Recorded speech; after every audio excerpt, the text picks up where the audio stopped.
Morning. Hillary Raven Porter, multidimensional healer and Tamiana Starseed Oracle. Um, I, yeah, hi, good morning. Um, Tomorrow's a new moon, and I was called this morning to share with you my morning card pull. And also, the codes have been pretty strong this morning. Um, they've actually been pretty strong since the beginning of the week. We are coming up to the solstice, not solstice, equinox.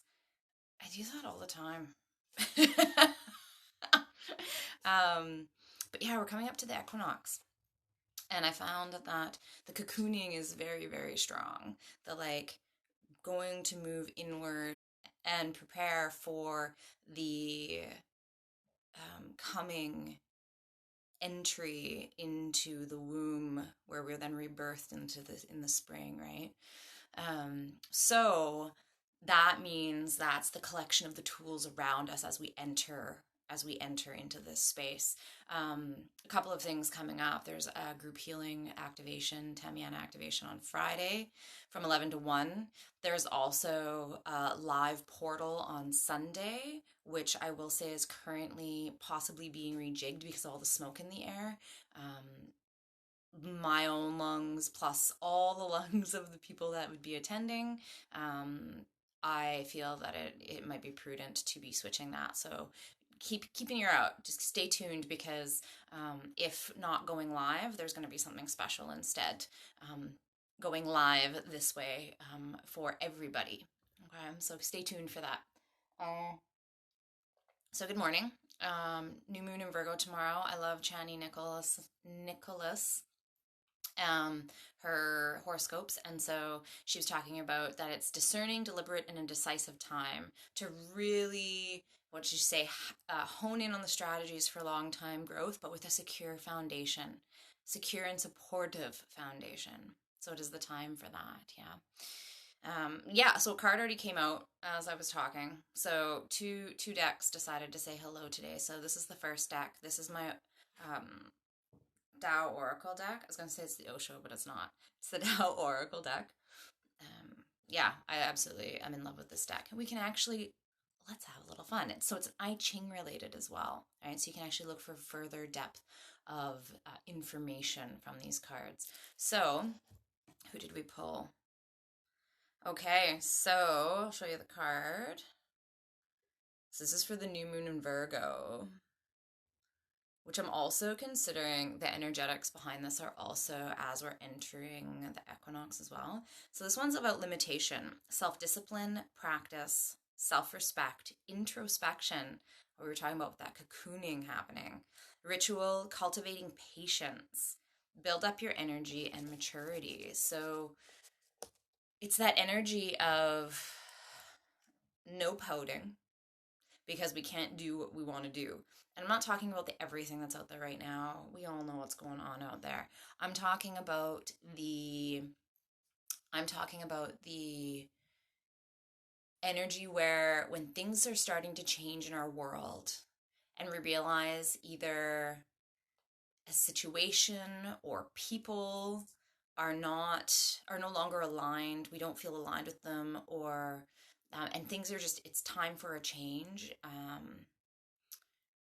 Sometimes we get into that, but this is my world and this is what I love, and we get kind of like about it, which is completely normal. But it's time to it's that acceptance time, that cocoon time of like, okay, what is actually best? What do I actually need to do to better myself, to further myself, to continue to raise my vibration to that finer vibration that is aligned for me? Doesn't mean disrespecting people. I actually have a post that I wrote about follow your bliss and that whole phrase, and how it's been used by not everybody. I think it has good intentions, but it has been taken on by some people to mean, I don't care about you. I'm going to disrespect you because it's time for me to follow my bliss. And by still caring for you and following some of what your needs are, that goes against me following my bliss. And it's like you can still have healthy boundaries with following your bliss and still respect other people. So that's kind of this like introspection. You're doing what you need to do for you, still respecting others around you, but having those boundaries, because truth and self-respect for yourself, it's not always love and light and beautiful. It's uncomfortable sometimes. Okay, so this is also based on the I Ching. So you can see at the bottom here, I Ching symbols. So what we're gonna do is we're gonna throw these coins that I have. We're gonna say the beaver. So these are nickels in Canada. If you're following me from the States, the beaver indicates yang for me. So what we do is we throw these 6 times. So no change on the bottom, and it gives us further information. So no change. If I throw on the yang lines 3 beavers, then it means the line changes. If it's like 2 beavers in a head, then nothing changes. No. And if it's 3 beavers, but it's a yin line, so the yang lines are the straight lines. The yin lines are the double lines. See, straight line, and then there's the doubles. So I'm on the 4th line. So far, no changes. No changes. No changes. One more. No changes.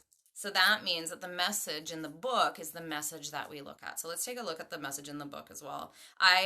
These messages are, let's just say this deck is not for the tame of heart if you don't want to actually hear the truth. Because there's some decks out there that they're just all fluff, which is great, and it can help bolster you, and sometimes we need that fluff, but we also need, again, that truth.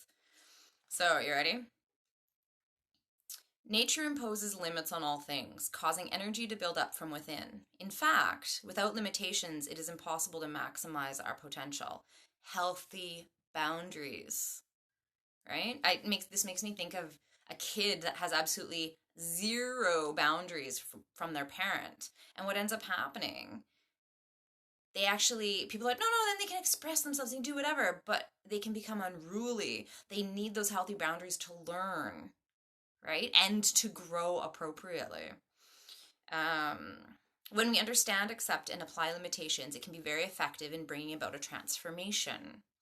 Water unchecked has a tendency to spread and lose itself into the ground. When it is restrained by a dam, it becomes a tremendous source of energy. We can harness that energy. For humans, limitations can often be experienced as frustrating. But without the limits imposed on us by life, by our teachers, or by certain disciplines and practices, we would never grow.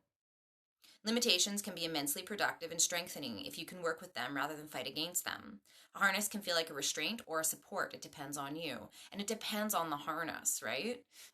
If it's too restricting, if a schedule is too restricting and we have no freedom to adjust, then it can feel like a restraint versus a support. And it's finding that balance for you and knowing. That's like some people excel at distance learning, where they get to set their own schedule and that works for them. Other people, they become like the water seeping into the ground and they're just like, can't do it, didn't do it, had no boundaries, had nobody helping me with those boundaries. If you need somebody to help you with those, they call them accountability partners, but just somebody in your life that you can touch base with and be like, hey, this is my goal. Can you just check in once in a while and like remind me, or just check in and be like, hey, how's that going? And help keep me on track. It'll be helpful at this time to remember that practice makes perfect. And even if we accept that attaining perfection is an impossibility, most of us still strive towards it. It is through the process of striving that you will mature, not by actually attaining the object of your striving. So it's the experience, it's not the end point. It's what happens up to that point that gives us this growth. And when discipline is willingly taken on, self-imposed rather than endured because of external pressure or coercion, it'll nourish your growth and deepen your maturity because you have chosen to do this, not told. You will be like this versus this is me, this is what I'm choosing to do. No, you have to do it like this. Oh my God. It's also useful to remember that becoming really good at anything requires practice and repeated effort. I'm gonna say yeah, right here. The like, but I did it. It should be good. It's like, no, keep doing it. Developing a fine-honed technique or a finely tuned awareness and sensitivity can take many years of discipline. Once the technique is mastered, it must in turn eventually be transcended if the growth and changes to continue. Gathering knowledge and building expertise are at one stage goals. At another stage, the same knowledge and expertise become limitations. And along the way, a good deal of knowledge will be forgotten, but what remains will be well and truly your own. It's like, I always use the example of drawing the human figure the way that you're, I say supposed to, but that shows alignment and is like, oh, like when somebody looks at it, like, that's the human figure. Once you've learned how to do that, then you can mess with it. Then you can be like, mess with the proportions and still have it pleasing to the eye, but you've mastered that. Or learning how to bake, and you are baking. So when I first learned how to bake gluten-free, I was like, I needed to follow the exact recipe of this were the ratios of the flours. This was how much xanthan gum. This was, could I use eggs or not in this recipe? What could I use instead of eggs? But I had to have those recipes. But now, after over a decade of baking like this, I can be like, oh, I need this blend of flours because this does this does this, and this does this. I can substitute this for the egg in this recipe, but I can't in this recipe because it's not going to work properly, right? But it takes those little bits and pieces of information that have been gathered and that you integrate into your body and into your habit, right? There are meditation practices that require simply sitting relaxed and observing the breath for hours on a daily basis. It sounds so mindless, a no-brainer, which is precisely the goal such techniques are intended to achieve. However, attaining a state of serenity and equipoise, in spite of a mosquito on the nose, or in the mind for that matter, can take years, even lifetimes of discipline. Such a hard time sitting in silent meditation. And once it is attained, then what? There must begin a new set of challenges for growth to continue, and these challenges are often those that bring the meditator back from the extraordinary refinement of retreat into the ordinary world of daily life. That integration, right? Integration, awakening in the modern world, integrating that divine aspect of yourself into your daily life, because we still have to go to work, we still have to make money, we still have to take care of the children, we still have to pay the bills, you know, like there's still things we have to do, and it's integrating that vibration into the other vibration, right? The finer vibration that they're talking about with this meditation. Just as testing your own serenity in the chaos of the marketplace exposes the depth of your self-discipline, so does the manner in which you respond to the limitations that arise in the natural cycles of the Tao. Few things are more indicative of understanding or more revealing of what has been deeply assimilated and absorbed into your being in more relaxed and expansive times. Right? Okay, like I said, I love these cards. Okay, so that was one deck. Okay, we're going to do one more deck. This is the Animal Spirit deck that I'm absolutely in love with as well, because I own them. Do I even have there's the book. Okay, so the Tao talks about limitation. Oh, and who? Okay, so interesting. So we have, I'm just going to move these guys here so I have some space. Down. We have for the Animal Spirit, Antelope Spirit. Never actually had this card from these guys. Life is speeding up. So perfect. So this actually really relates to what Chani Nichols was saying about like that discipline. What did she say? The discerning, deliberate decisiveness. To have strategies for the long-term growth. So if you have those strategies as things are picking up speed, antelope, and strategies, limitations, boundaries, set foundational pieces that are secure and supportive in place. Then your long-term growth is going to be more conducive to you and more conducive to the long-term growth in general. Right? As opposed to, yeah, I tried that, or I didn't have anything in place. And what ends up happening when we have nothing in place? Oh, how did that happen? That little beep. I don't know how that happened because I have it on Do Not Disturb. Welcome to the morning. So yes, without those boundaries and those limitations, long-term growth can fall flat and be short-term, right? Okay, so life is speeding up. So I pulled this upside down though. So let's see what that says. This is the protection message. Do you feel how fast the world is changing, like everything is moving at warp speed? Yep. It's hard to control desired outcomes or set fixed goals because by the time you get there, you will actually have moved beyond it. Now is the time to let go and enjoy the exhilarating ride as intentions you have set in motion in the past are coming into form with lightning speed. Your job is to stay the course even if the pace feels dizzying. Right? Limitations. Stay the course. You may find you will change your mind a half dozen times or more as you improve your offerings, and that is just fine. Make peace with the pace, for if you ride this quickening energy, you will solve challenges quickly and effortlessly instead of being bogged down. The best way to use this energy is to let go of worry and stay mindfully present as you continue to take action. Also, if something is not going to be in your best interests, no matter how badly you want it, Antelope will quickly remove it so you can move forward toward what is truly meant for you, helping clear that foundation for you. If something is taken away, be grateful and keep moving. This is not the time to sit still, but to breathe deeply as you move forward with velocity. So stuff is like, it's welcome to September. All right? September, what ends up happening? You're like, summer, which was very short-lived this year. And then all of a sudden you're like, oh, hit the ground running, and we go, go, go, go, go, go, go. So during this high velocity time, set your boundaries. Put in those foundational pieces that are supportive to you. Do you need to get up every morning and even just do 15 minutes of stretches and breathing? Does that help you center? Do you need to put your phone outside of the bedroom so that you're not checking it right when you wake up? Do you need to set that all your business stuff, everything that has to do with anything other than nourishing you, ends by 8 p.m. every night so that you have time in the evening for yourself to do some self-care work or some self-discovery work, some introspection work, cocoon time work? Food, do you need to be setting the time? You're like, no, I eat when I wake up, I have something for lunch around this time, and then dinner is like this, and these are the kinds of things that look good for me. Right?